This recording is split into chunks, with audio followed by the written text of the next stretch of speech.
I'm Robin with Oxy-Dry, and I've got just a single bedroom to do here today, and I thought this would be a great opportunity to talk about business matters. And in that regard, I'm referring to minimum charge. So I know that there's companies out there that advertise. I think it was one franchise that was here a couple of years back using the CRB system, and they put out coupons $89 for 3 rooms or whatever it was, and I guess that would be their minimum charge. And it's really quite amazing to think that the prices that some of these companies and even some individuals out there are charging are so low. They're prices that we were getting back in the 80s for a minimum charge, 3 rooms for in the door kind of a thing, at $80 or $90 back in the 80s, and some guys are still thinking that's a reasonable way to market yourself and a price point. But let's be honest, guys, you can't make a living at that, not really.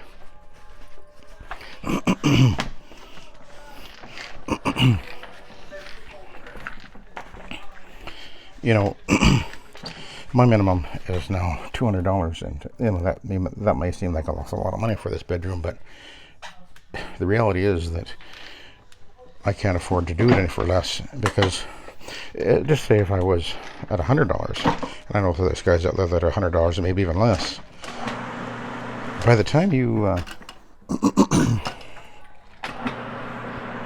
first of all, you have to factor in that, assuming that you're actually declaring your income and paying tax, you're paying a minimum of 30% of this. If you charge $100 for this job, you're paying a minimum of $30 of that to the government right off the bat. Okay, so that doesn't leave you a lot of money left over now, does it? And out of that, you have to pay for your overhead.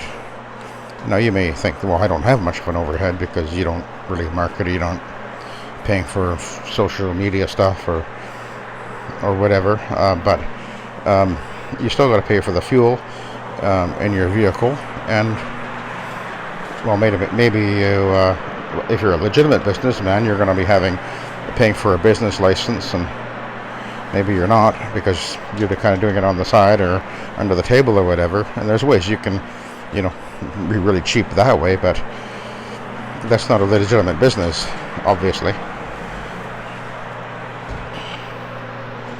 But and then the other factor is that you're thinking, yeah, but if I go out and I work for half an hour or an hour and do a room or two, I can get $80 or $100. That's great money.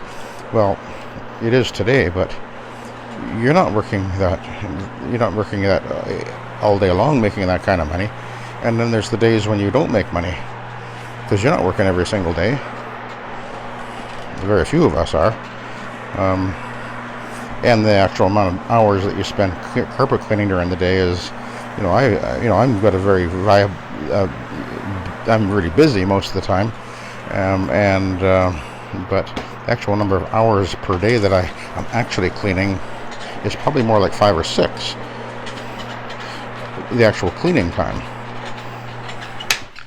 because there's time involved in going from job to job, and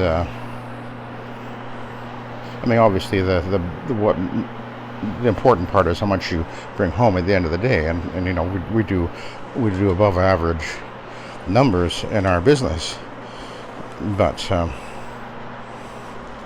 part of the reason that we actually make money is because I know that I have to charge enough money for these really small jobs so that I'm not subsidizing my customer. I'm not doing this out of sympathy for people that I'm not going to subsidize them. If I do a job that I lose money on, and I've done that many times, especially the small jobs anyway, that certainly has happened, where it's taken me far longer than it should, realistically. But it was actually about 10 years ago or so that our accountant said to us, by the numbers that you're doing, you need to be charging between $100 to $150 minimum to break even. Minimum charge, that is.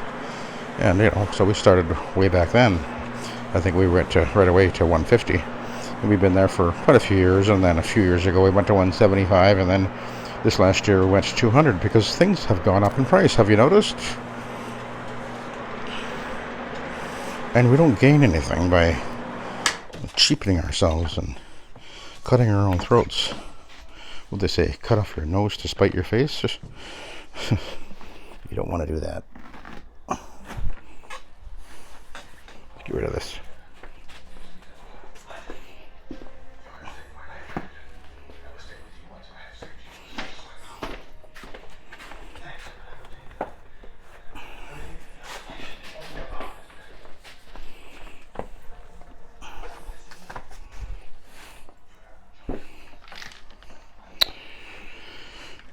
So my point is that you might see I've seen you see advertising of companies that are even just the other day we got a coupon thing in the mail, and it was, I think it was $89 for 3 rooms. A steam cleaning guy. Then they're the prolific advertiser in our town, always with the 3 rooms for $89 or whatever. And the reality is that they have no intention of going and doing that job for that price. They have to. They have to inevitably upsell that job. And if they don't do that on a consistent enough basis, they will be out of business. So they have to upsell it, and they do. And they do quite well, with the high volume, and of course they're cutting corners, and of course they don't pre-vacuum and all that kind of stuff. There's ways that you can make yourself, be faster by getting your customer to do some of those things for you that you should be doing.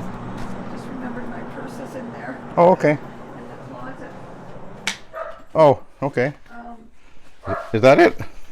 That's it. There you go. Thank you. Okay.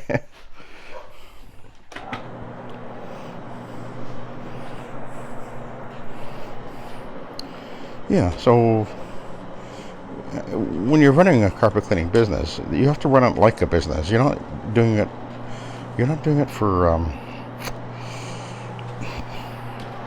as a charity. You can't do it that way. I mean, I get that some guys feel uncomfortable charging a decent amount for what they're doing. There's this sense of, I'm here to save people, and you're not, because you're the one that has to pay the bills and cover the cost of your operation and everything. So you have to do it with wisdom. And one of the ways you can do that is to keep track of all your expenses. And the other thing, here's the other thing that guys always forget. I guess I already mentioned it, is the fact that you have to also factor in those times of the year. And at least in our area, we have seasons of cleaning. When the winter hits and the snow flies and everything freezes up, we do virtually nothing. So we have to factor in that those down times, those down months, the other months have to cover that. And you have to operate your business with that in your mind all the time.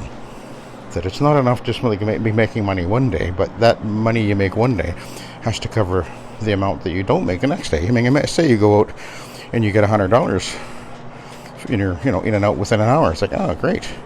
Look at that. I made $100 in a day. And, less, in an hour or so. Aren't I wonderful? And the next day you don't have any work. Well, that means over those 2 days, you can say, well, I made $50 one day and $50 the next. And the next day you don't work again. Well, they divide it into the next day. So you gotta use your noggin about this, guys. So, and with this, even with the low moisture method that we're using, reality is that you need to be a bare minimum of 150 as a minimum charge, or more, probably more in most cases, if you actually want to be showing a profit margin. Anyway, those are my thoughts. And I'm going to run the vacuum over this. Actually, we'll do that. We'll show you that, because this is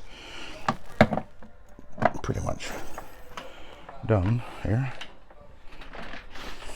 Notice I went over it repeatedly with the pad there.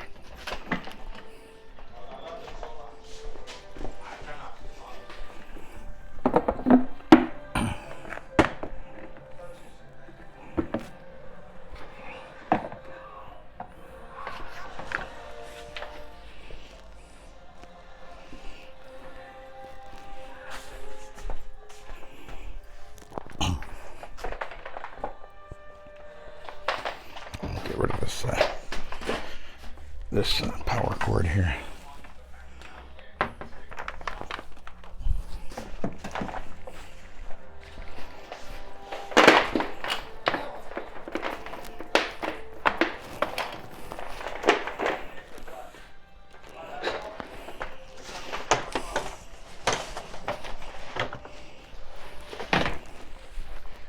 Oh, it's a little bit damper than I'd prefer it to be, but it's okay.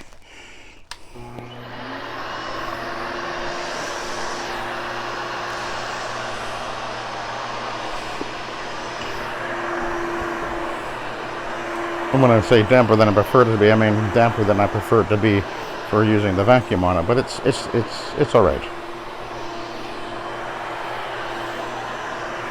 She's got a little dog in here too, so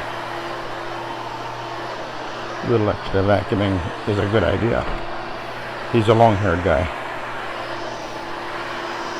Ooh, a cute little fella.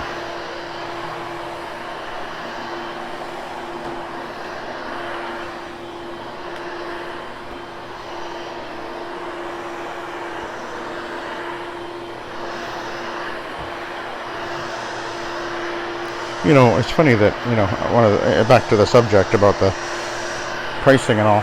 It's really quite amazing to me to see that you've got guys that are still charging what was used to be charged back in the 80s, or at least that's what they're advertising. That's really amazing. This is the only business that does that, you know. I mean, who else is doing this? Certainly the plumbers and the electricians and the carpenters and the mechanics and the dentist. I went to the dentist today, $320 later. Nobody else is doing this. We're the only ones that seem to feel so uncomfortable about increasing our pricing to reflect the actual cost of operating.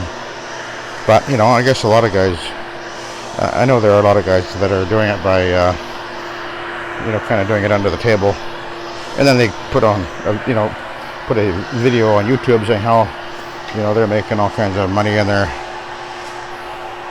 got a big, a busy carpet cleaning business, but they aren't mentioning to you, oh, by the way, I'm not actually paying my taxes or paying license fees and all that kind of stuff. They're not really a legitimate business person then. But anyway, so I'll just finish this off and then I'll be done, won't I?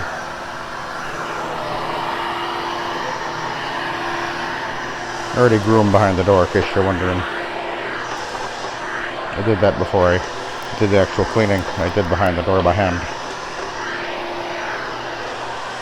Okay. I'll let you go. Thanks for watching and have a good day.